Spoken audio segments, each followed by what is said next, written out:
there's a love relationship there that we're trying to continue to foster.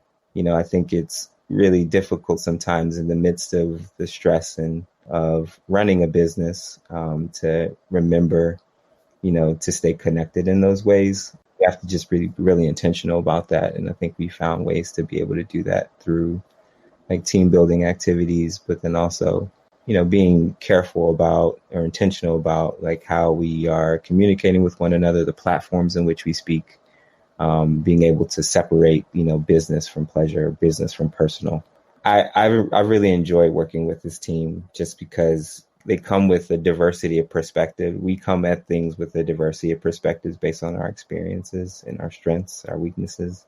We're family first, and mm-hmm.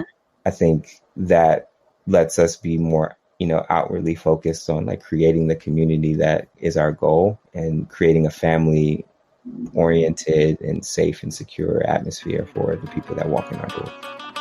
You're listening to the Black to Business Podcast, an educational podcast providing Black entrepreneurs with the tools and resources to start and grow their businesses.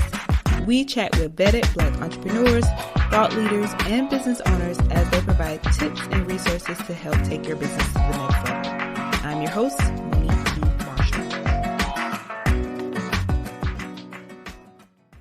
Welcome back to the Black to Business Podcast. I'm your host, Monique T. Marshall, and today's conversation is not just insightful, it's a roadmap for those of you who are dreaming of building something amazing with those you hold close. But before we dive into the conversation, first, let me take you back to a recent event we hosted, the Black Men Who Lead event in the heart of Washington, D.C. Now, this was our first event of its kind in D.C., and our venue was so amazing. My team and I couldn't stop raving about it. And guess what the name of the venue was? The phenomenal Shanklin Hall. I mean, the vibes were everything. The atmosphere was everything. And our new friends at Shanklin Hall, they were truly amazing hosts. So today we're actually diving into the story behind this incredible social club, exploring how family, friendship, and community converge into entrepreneurship. So whether you're a seasoned entrepreneur or just starting out on your journey, this episode is for you because we're unraveling the intricacies of building a business with those you call family and friends. Our guest today is Taouz Shanklin Roberts, one of the 5 founders of Shanklin Hall, and he's here to share not only their story, but insights, challenges, and the blueprint for those looking to embark on a similar journey. So I'm so thrilled to continue the conversation with Taouz, and I know you'll find some nuggets of wisdom to fuel your entrepreneurial spirit. We're about to get in a space where family, friendship, and community aren't just values, they're the driving force behind success. So let's dive in. Taouz, welcome to the Black to Business Podcast. Such a treat to have you on the show. You all were such wonderful hosts for our Black Men Who Lead series at Shanklin Hall in DC. So it's a pleasure to continue the conversation on the show. So welcome. Thank you. Thank you for having me. Pleasure to be here. Of course. So today we're going to talk about all the amazing things that you all are doing at Shanklin Hall, and it's all about building together. So before we dive in, I would love for you to start by introducing yourself and sharing with us your journey into entrepreneurship, where you started into now with Shanklin Hall. How did you get where you are? Yeah, for sure.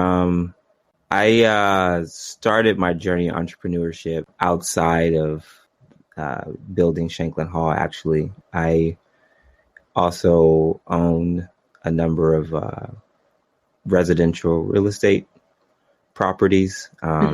And manage those. My family is also engaged in that business. And, the mission there was really to be able to create quality, affordable housing in areas of our city that in DC that don't have that as readily available.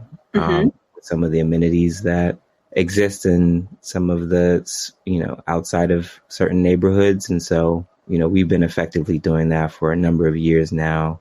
And I guess for me, Shanklin Hall, it's to some extent is a extension of that, as it's a community endeavor. I think all of the partners, founders of Shanklin Hall are committed to creating something special for our community, that being the Black community here in Washington, D.C., providing opportunities for us to create and collaborate together and just have a space to do that and where there is like safety and security.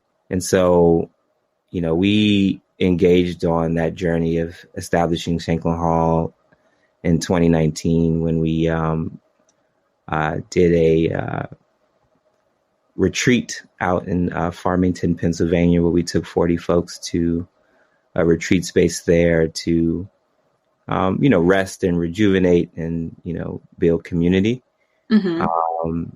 And then COVID happened. We were interested in, running back that retreat. But because of like COVID protocols and safety issues, we were unable to do that. And so we came together and began thinking about like what felt good about that experience, the next iteration of our business could be, and came up with the idea of establishing a space like Shanklin Hall. Such a beautiful journey. And the thing I also love about you all is that you are a group of partners who are both family and friends. So please do share with my listeners who makes up the Shanklin Hall team and how did you all kind of get together on this? Yeah, it's myself and my two sisters, Maya and Imani. We are the Shanklins. And then it is our friends, Nick and Camille. They are the Halls.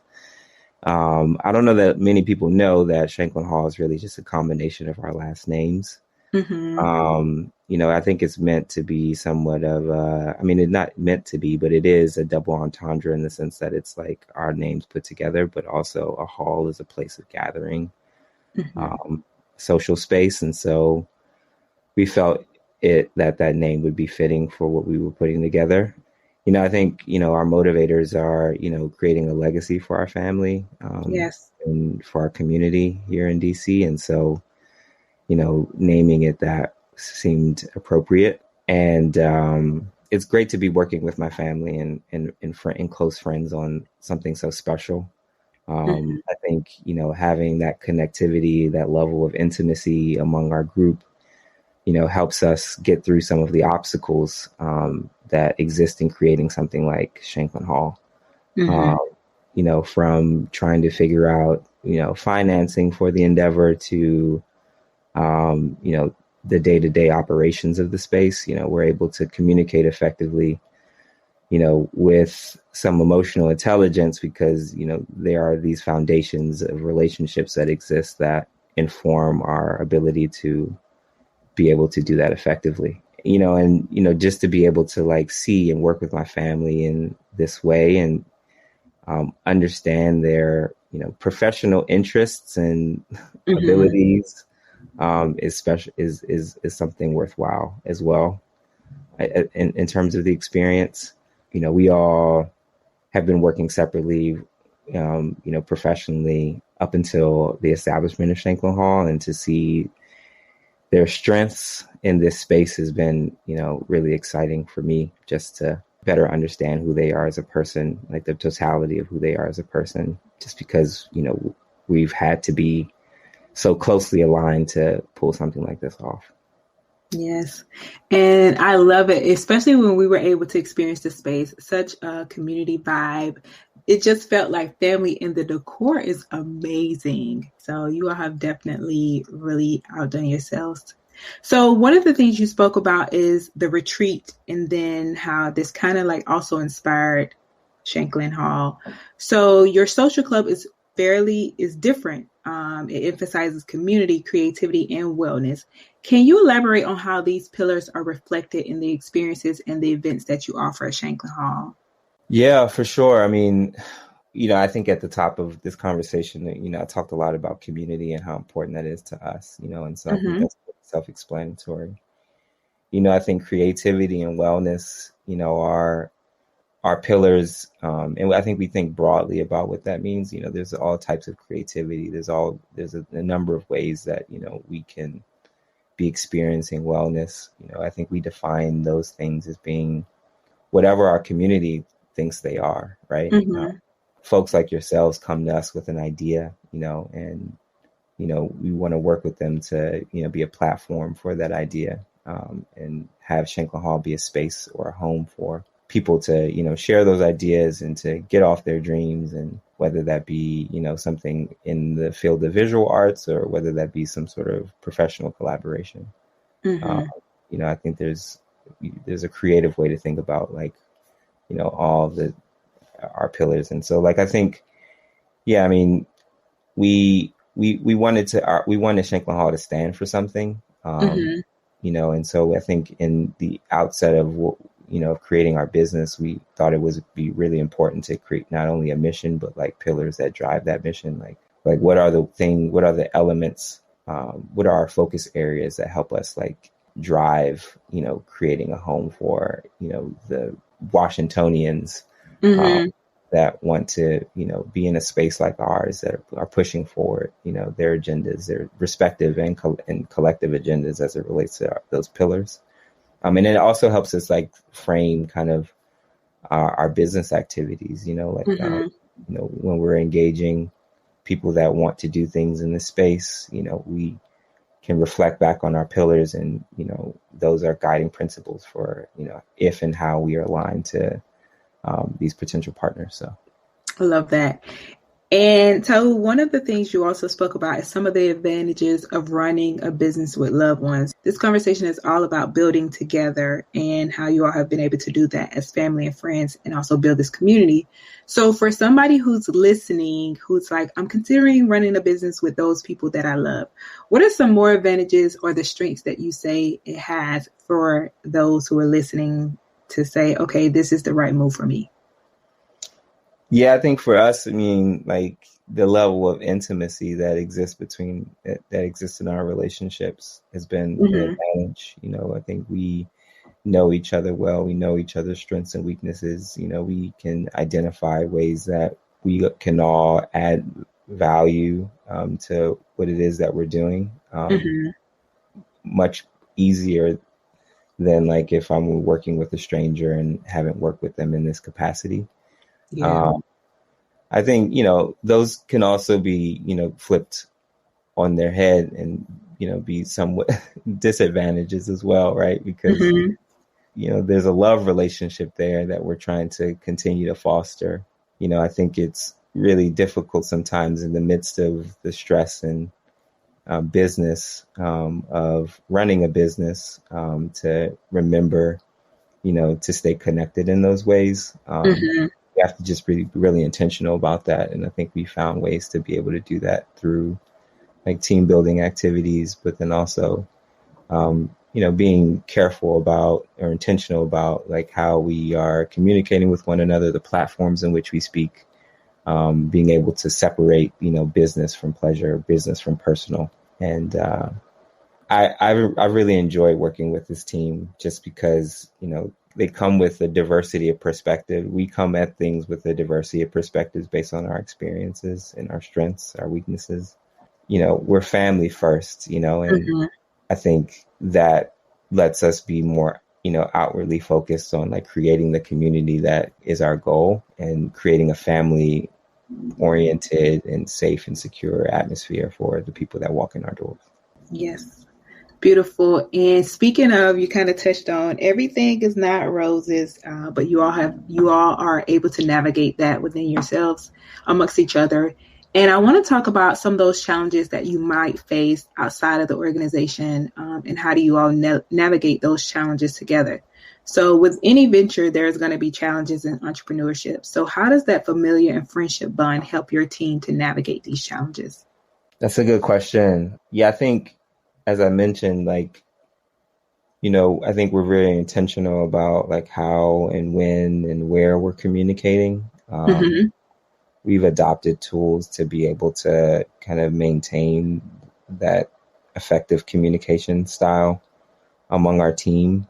And I think that's helped us really navigate some of the challenges that we've been facing, just because we have a way to talk about them that is unique to us and that we've developed, that it's internal, that is intentional. I think also because we know each other from like in different capacities, we have a better understanding of like what's happening in our personal lives outside of the space. Like we're able to, anticipate people's needs more effectively. So like my sisters, for example, they're both mothers.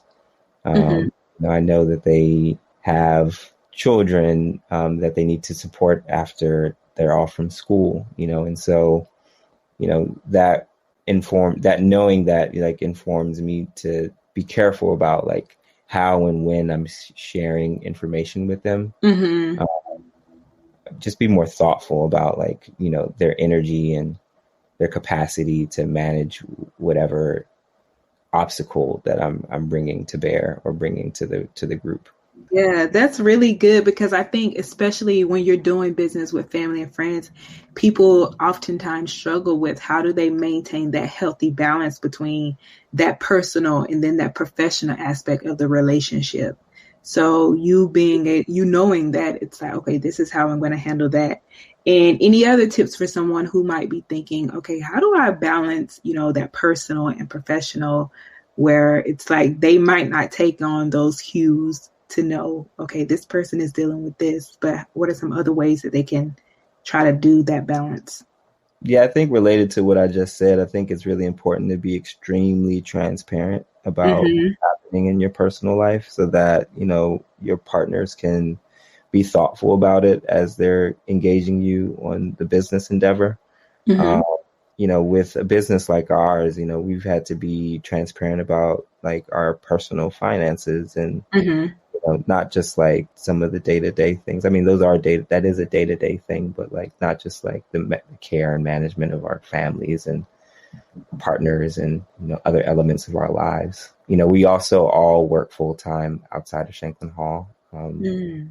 and for other organizations. And so, we've had to be transparent about what those schedules look like, what that work involves, like what are the seasons that we're most busy so that like, my partners can pick up the slack. Yeah. And then like, effective communication. I can't stress that enough. Like I Mm-hmm. think figuring out how you communicate, not just in terms of like the style in which you communicate, but where you communicate is super important. In a business like Shanklin Hall, there's so many aspects and like so many like facets to what we're trying to do, and what we're Mm-hmm. doing on a day-to-day basis. And we've had to adopt a tool to help us do that, to help us have those conversations and manage those discussions effectively. And so like figuring out what those tools are, figuring out what those platforms are for you to be able to communicate are super important. And I mean, I can be transparent about what we use. We use Slack to talk to one another.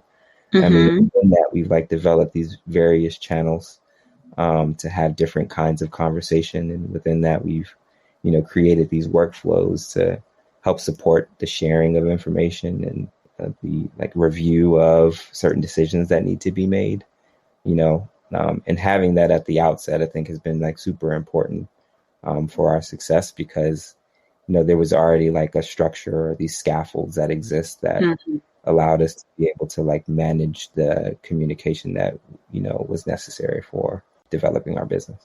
I love that. I'm definitely going to put that in the show notes, Slack. Uh, and you touched on this, segueing into my next point about building trust and effective communication. So I want to hone in more on the building the trust. Mhm. So that's vital in partnerships, especially. So how do you and your team maintain and build trust when you're working together in this business setting? So I know for some of you, your family, but then also like friends. How do you maintain that? The transparency is key.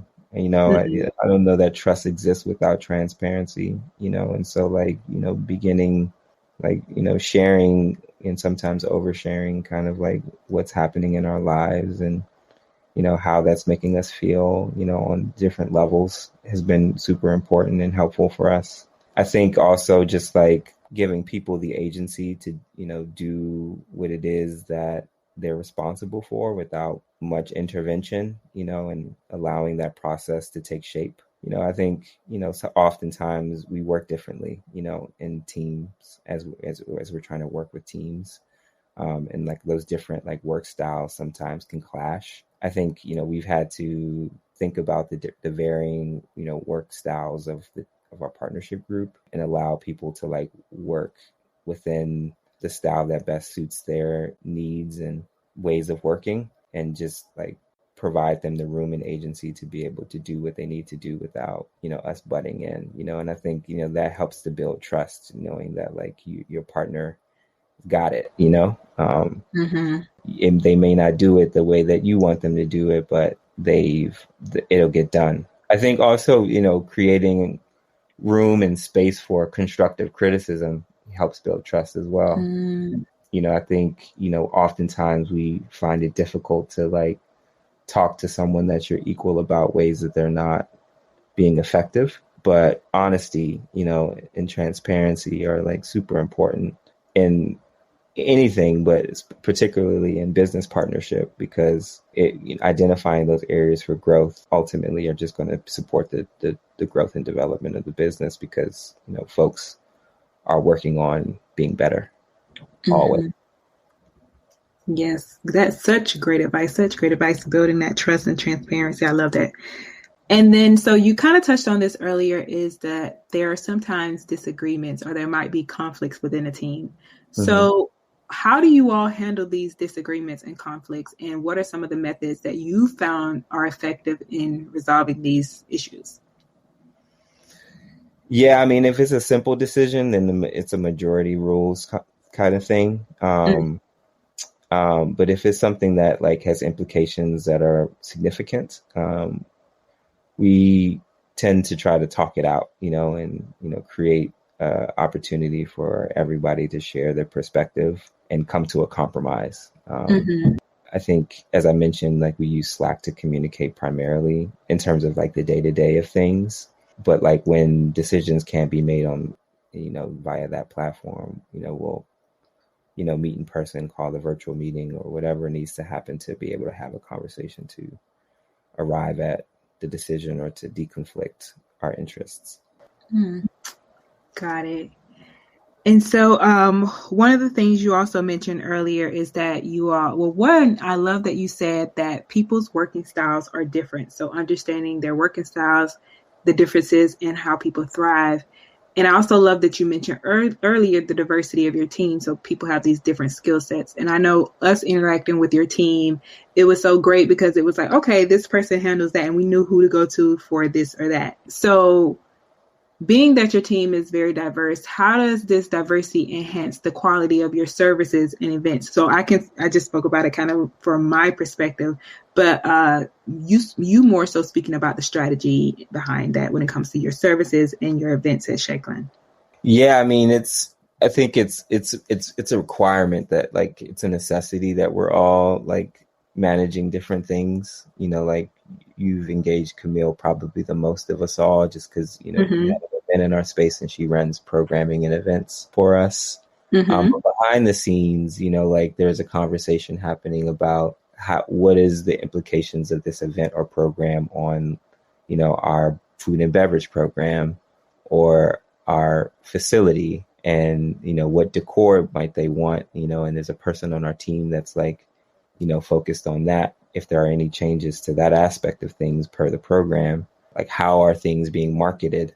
There's another person on our team that focuses on that. And so like, it's hard to do all those things, one person doing all those things. And I'm grateful to have a team of 5 where we were able to quite easily kind of delineate these different focus areas. And those focus areas like often or are related to people's like personal and individual interests, and like that just coincidentally happened, but it's been a blessing, I guess, in disguise, or it's like an unintended outcome of us coming together, that we were able to just kind of like have these focus areas that like were connected to things that we were personally interested in. But yeah, I mean, like you need a team, and I think oftentimes like in entrepreneurship, like folks want to do it alone, but it's, in the landscape of, business and how things happen, you need you need a support system, you need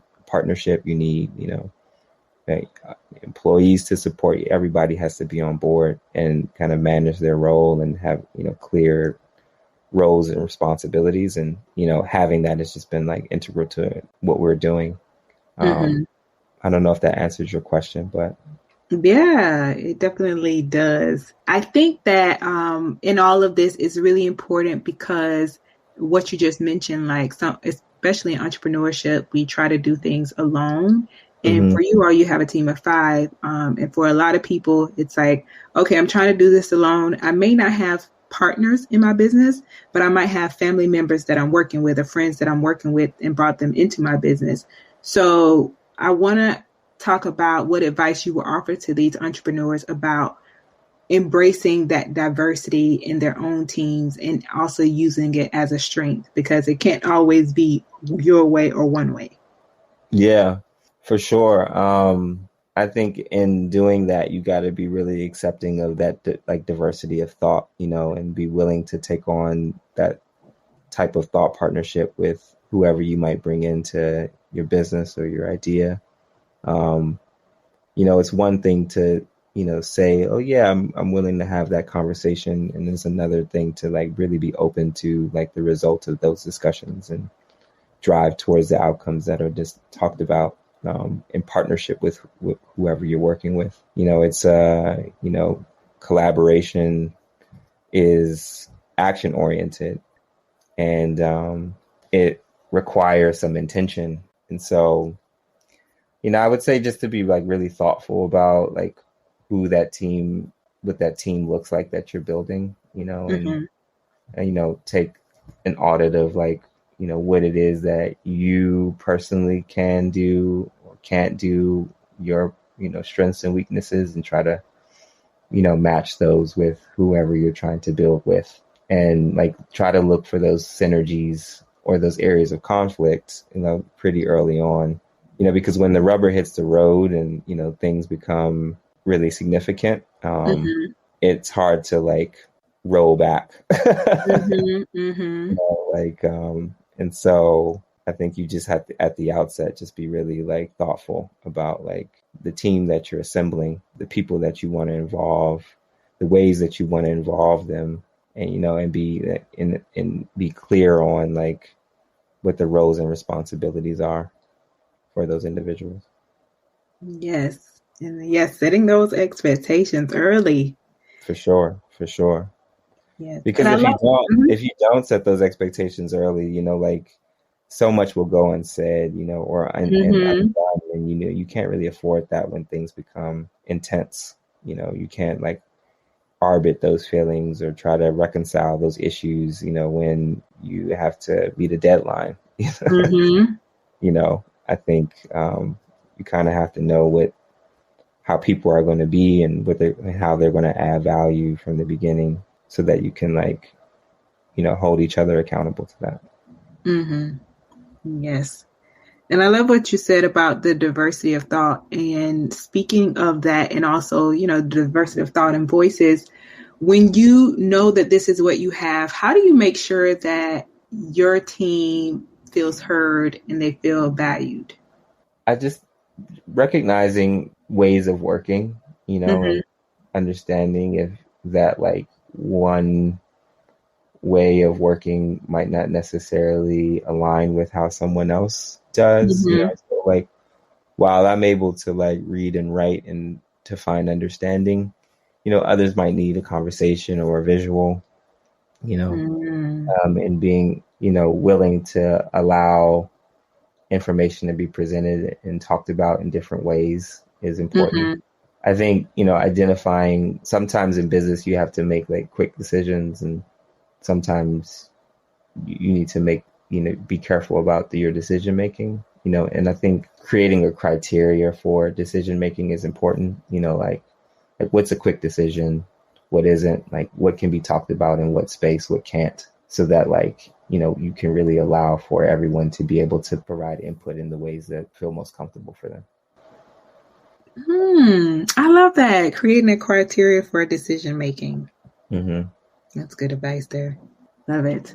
So let's get into fostering a supportive community. So beyond your team, how does the family and friendship aspect of Shanklin Hall extend to the broader community that you serve?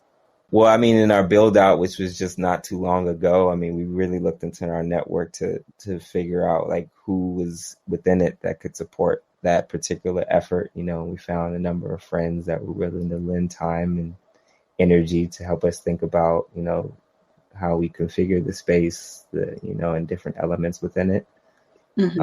I think even now that we're like operating and have opened our doors, we're still bringing in different voices and folks to think about how Shanklin Hall can be developed further.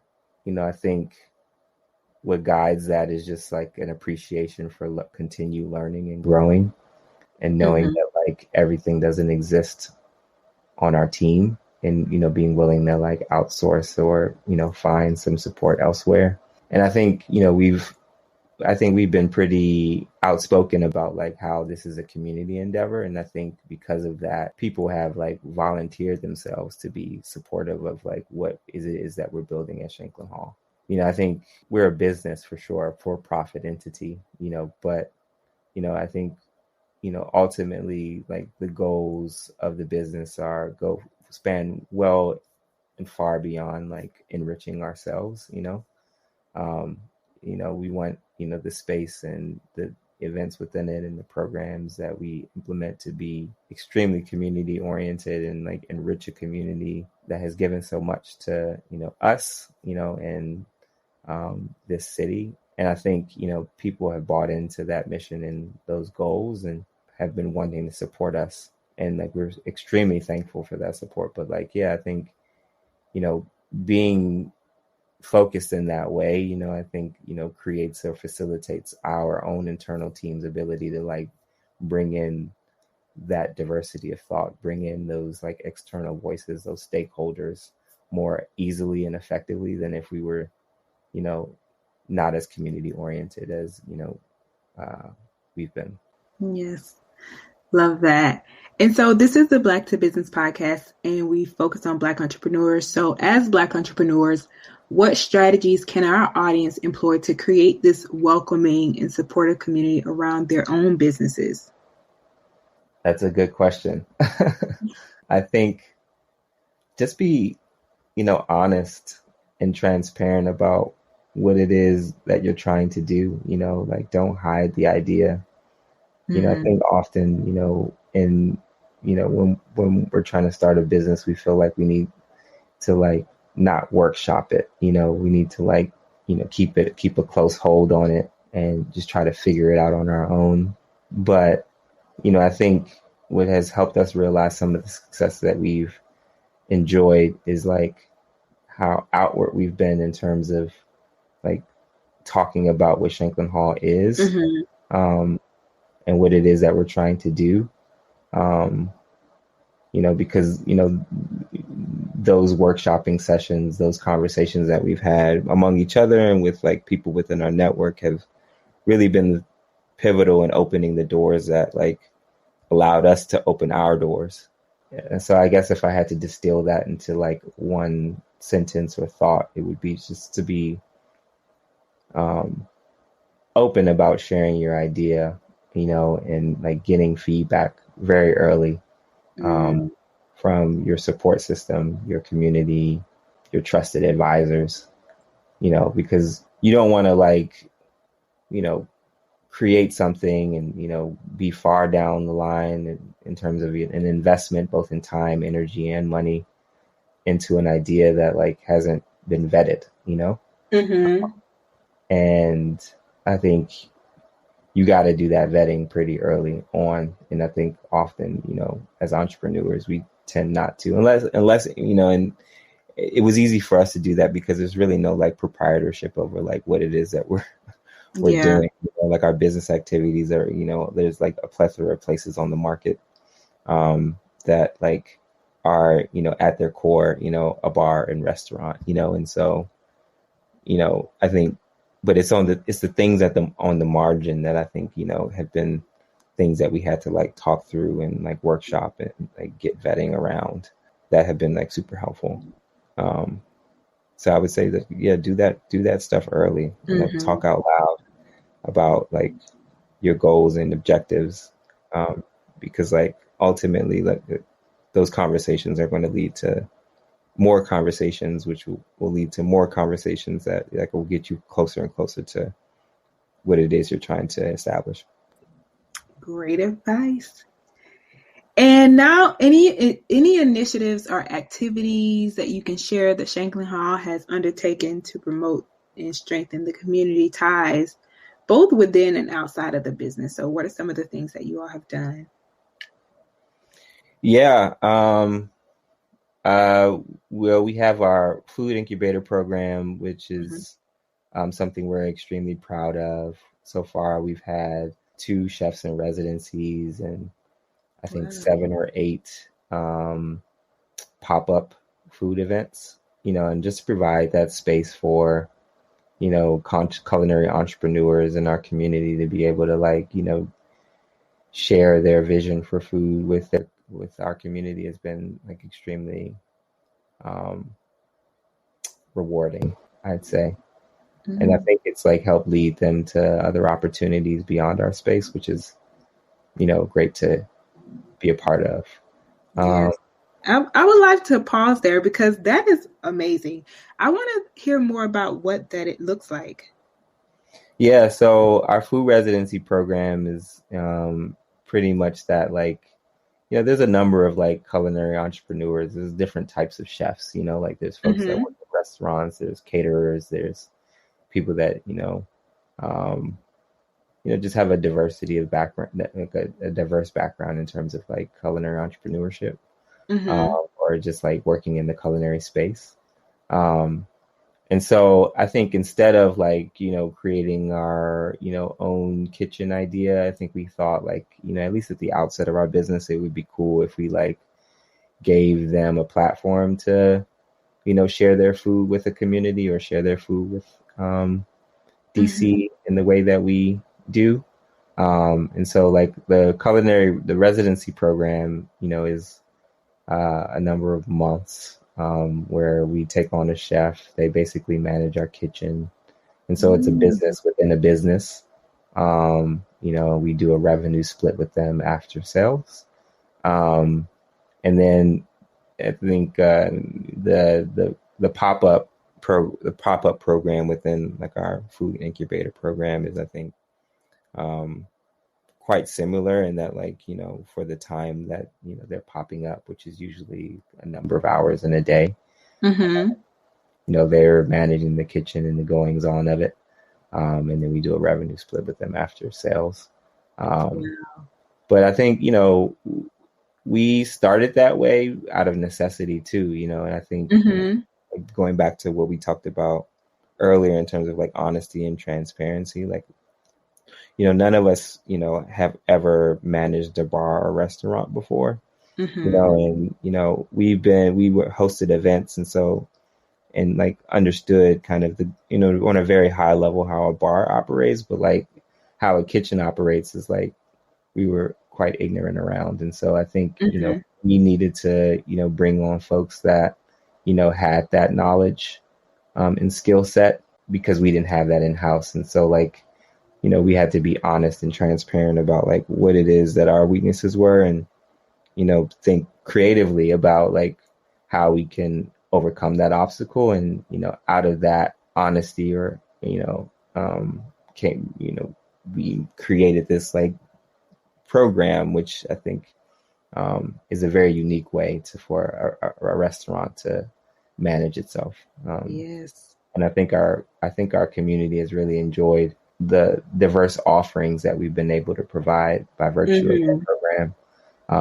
Because if you came to visit Schenkel Hall in the summer, the menu and the chef was different than if you come to Schenkel Hall now, which I think is helpful for us because it keeps things fresh and people Yeah.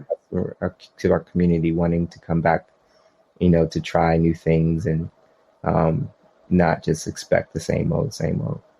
Hmm. So That's so dope. That is so dope. I've never heard of anything like it. Innovative and being resourceful. So, and look for how, sure, yeah. Okay, so I stopped you because I'm like, I'm so intrigued. yeah. And then, yeah.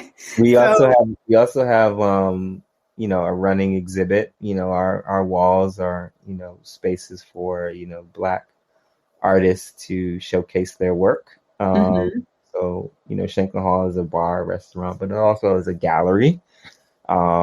we're on our third exhibit. I think at any one time we may have like six to eight different artists showing.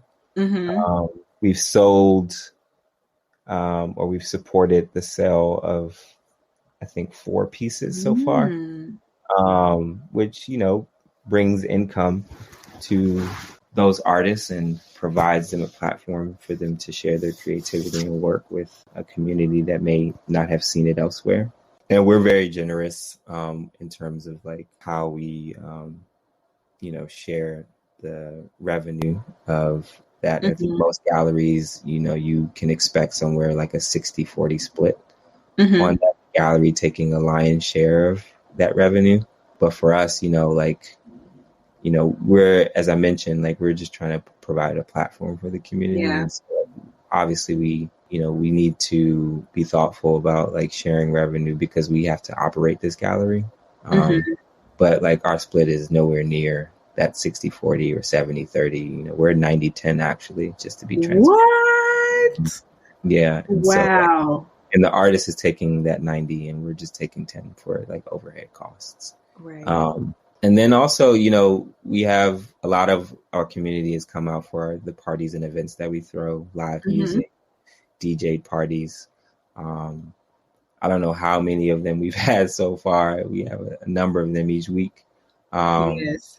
But like that's another way that we like are fostering kind of like a community of entrepreneurship and incubating business growth by providing opportunities for creatives that are musicians to be able to like bring ideas to our space, bring concepts to our space, and share their artistry with the world, with our community. So I think those are like some of the focus areas. I think we want to be able to continue those, but then like grow those through strategic partnerships. I think we'd like to, we're very focused on like what's happening inside our walls. I think there's still an opportunity for external programs that probably will involve like strategic partnerships with other creative or cultural curators in the city, both institutions and individuals. And so, we're looking right now to think about like, what that looks like and what those opportunities are. Because, like, I think a lot of people looking at Shanklin Hall, are, think about it, our brick and mortar, but we started differently. I mean, we were hosting events all over the city, and its surrounding areas. And we want to be able to, continue to do that and provide, opportunities for folks to experience our city culturally in different ways. We take an expansive approach to what that looks like. That is so beautiful. All of those offerings are so amazing, and with a lot of thought, and then also the impact. So I know for us specifically with Black to Business, it was an amazing experience, and also the team, the space. And I was like, that was our first time doing an event in DC. And so we were like, you all set the tone, because it's like, we cannot go back at this. And then to see how you all, gave us our time, and then there was a follow-up event. We had a business panel. So I'm telling people, I'm like, we had a business panel. And then you all had an event afterwards, and it was enough time, nothing rushed. And then I go look on the story. I'm like, this is a totally different type of event. It was so lit. It was so fun looking. And you all definitely created 2 experiences like that in one day. I was like, oh my God, that's so amazing. Yeah. And I mean, that's testament to teamwork, like that really doesn't happen seamlessly without like, effective communication and planning, thinking about all the elements. And we still fall short, it's not easy. I mean, hosting live events in a space that's dynamic with like personalities and energies that, are different, is, often, leads to like unintended conflict. And so, but, I think we have good ways of managing it. We have a good team of support. And I really want to take some time out to talk about how awesome like our staff, our team members are at the flagship or the brick and mortar location. Like they are the lifeblood of Shanklin Hall. Like they help us, the partnership group, like get, implement these ideas, and on an operational level, and their value add to what we're doing can't be stated enough. Like, I don't know that we would be where we are if we didn't have like the support team that we have. And I think we've brought them into the fold in terms of like thinking about the ways that Shanklin Hall can grow, we've sat down with them and like had conversations about different programming that could be helpful in, generating, more interest in the space. We've allowed them to host their own events. They are integral to developing the ways that our food and beverage program grows because they're, coming up with new cocktails or providing notes to the chef for food concepts, and so we're quite inclusive in that way. And we hope to continue to do that and do that more than we've been able, in this startup environment and this startup motion that we're in, it's kind of like difficult to, bring in so much thought, but like, as we grow, I think there certainly will be more opportunities to like bring in more team members and like have them share our ideas and be more a part of like what happens at Shanklin Hall, what happens with Shanklin Hall beyond our brick and mortar space. Yeah. I love it. Well, you definitely have Black to Businesses support. Anybody who's listening to this podcast in the DC area should definitely be thinking about you all first. So you are doing amazing things. Thank you. And speaking of, let's talk about the vision for the future of Shanklin and how you all plan to continue to positively impact the community and also share any upcoming projects or initiatives that people can support. Yeah, for sure. I mean, we want more art on the walls. We want to engage more culinary entrepreneurs and, provide them a platform. We want to continue to bring, wonderful programs and activities, events to our space. We want to grow our space. Right now we're in a 3-story building. We're only occupying the first floor. So, in coming years, we'd like to move upstairs and downstairs and, let those be spaces where our communities, where our audience, our community can engage. We'd like to, have more external programs. We'd like to grow our membership program. Like right now we have like a membership loyalty program that affords its members like a 10% off food and beverage and like early access or exclusive access to our events. But, I think we'd like to be able to grow that to like members only events and, have them be a part of like Shanklin Hall's growth and development in ways that we've not yet been able to include them. I think we just kind of want to like up level everything that we're already doing, be thoughtful about like other opportunities that exist for us to like, occupy space, because that's really what it's about, at its core. Like what we're about like is providing a space and occupying space and being thoughtful about like what space looks like or the conversation of space in this city is like it's changing its demographics and our community is losing opportunities to engage one another in the ways that we'd like to, just because there aren't as many spaces where we can do that in. So yes. And any upcoming projects or initiatives that people can support, or how can they support and be involved? Yeah, I mean, pull up on us, come to our events. Obviously, that's an easy way to be supportive. If you have any event ideas or programming ideas, like we're happy to have a conversation about them. If you have any, any folks that are chefs that, are looking for an opportunity to, share their food, we have the food incubator program and are accepting applications for it on a rolling basis. If you know any artists or if you yourself are an artist, reach out to us about, our gallery and, look out for our notice for our art call, which, that allows submissions and be a part of that selection process. Yeah, I mean, I think those are the easy ways to be supportive of what we're doing. I think, we're new to like, developing a business like this. So, if you all have any notes for us on like how to gain access to financing. That's real. You know what I mean? And, other resources that might exist to help us grow. We will happily take those recommendations and those notes. So, yeah, I mean, I think that's it. Good stuff. Good stuff. And so people are like, okay, I got something for you. How can they find you, connect with you? Yeah, you can DM us, direct message us on Instagram. You can email us at info@shanklinhall.com.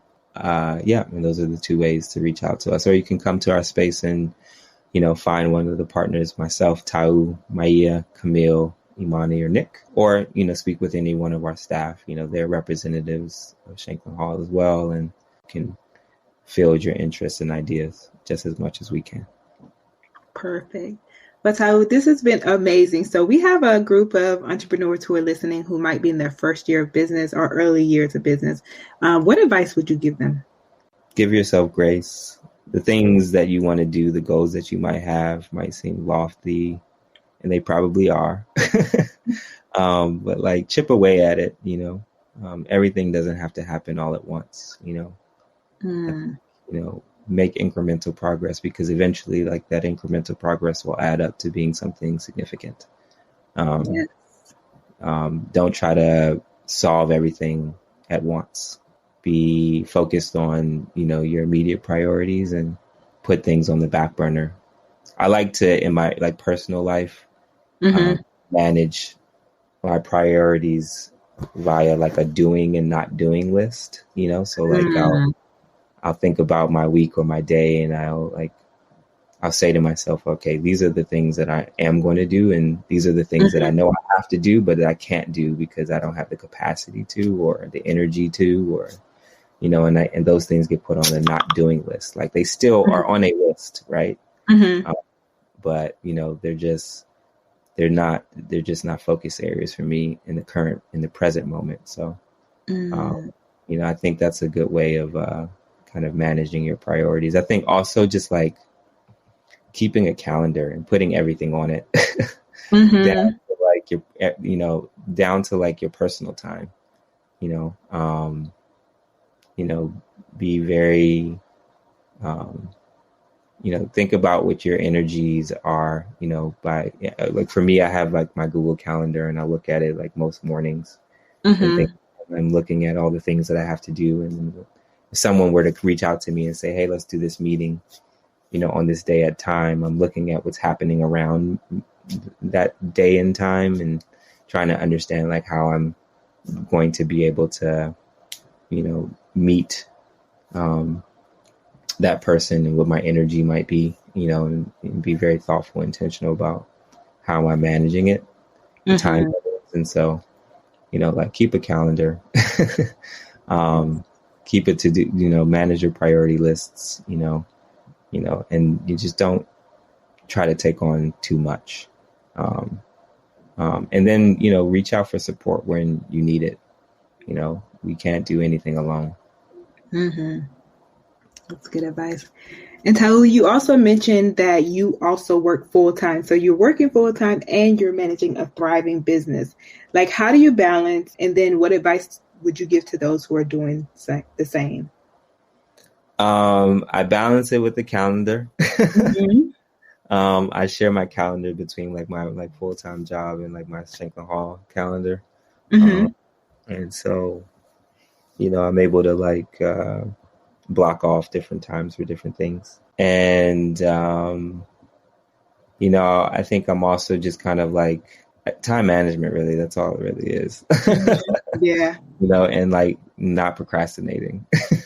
Yes. Like, because I can't if I procrastinate in one area, then like it's just going to bleed into the other. Yeah. So that's really the name of the game. That's good advice. And finally, what does it mean to you to be Black in business? It means that I don't know, that I'm a part of a legacy of people that are like Black in business. There's a number of like thriving Black owned businesses in our country, in our, in the world, and it feels good to be a part of something or have like brought a new idea to market, and be running a thriving business and, be an inspiration for those that want to do it. I think that means more to me than anything, I really just want to like network with the community more and, figure out ways that we can be supporting each other. So I think being Black in business is like being a part of a community that has the right to exist. But, have faced a lot of challenges in doing so. But like, how do we help each other overcome those obstacles collectively? That's what it means to me. Beautiful. Well, Tau, this has been an amazing conversation. We're so excited for the work that you all are doing. And thank you so much for being on the show today, and just keep doing what you're doing. Yes, thank you so much. Thank you for having me. And, good luck to you on all of your future endeavors. And there you have it, folks. What an amazing journey into the world of doing business with family and friends. I hope that you gained something from this conversation and Tau and Shanklin Hall's journey. And before we wrap up, let's talk about some of the takeaways. So we learned about the intricacies of building Shanklin Hall with family and friends, also emphasizing intentional communication and the diversity of thought, transparency, and the unique dynamics that set their venture apart and how it has been so successful. We also learned about the incredible 90-10% split that they provide for artists in their gallery, showcasing their commitment to collaborative success. So here's a call to action for you. Support them and these artists, because clearly at Shanklin Hall, it's not just about business, it's about building together. And I was so intrigued about the food incubator program, supporting different chefs, fostering creativity, and creating a platform for culinary talent. Now that's a community commitment. To learn more about Shanklin Hall and Tau, head over to blacktobusiness.com/177, and there you'll find additional resources and a direct link to how you can connect with them. Thank you so much for tuning in. Your support means the world to us. And if you enjoyed this episode, don't forget to hit subscribe, leave us a review, and share it with your fellow leaders. I can't wait to chat with you next week, same time, same place.